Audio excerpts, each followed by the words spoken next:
a esperança. Em teus braços peço confiança. Para quem sofre com essa doença, dá-nos teu manto de segurança. Nas noites longas de sofrimento, tua luz ilumina o pensamento.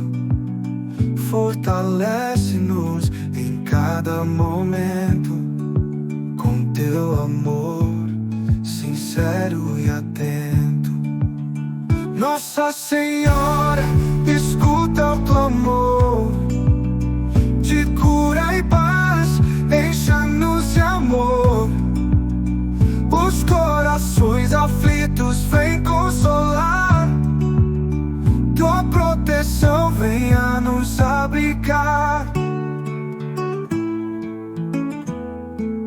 Para cada lágrima, cada dor, peço teu carinho e teu fervor.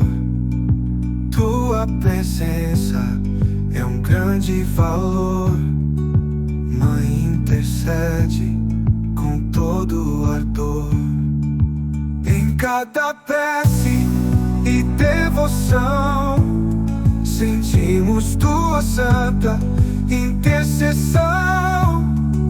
Livra-nos do medo e escuridão, enche-nos de paz em oração.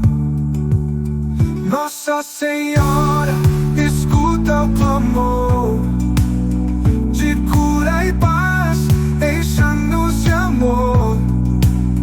Os corações aflitos vem consolar, tua proteção venha nos abençoar.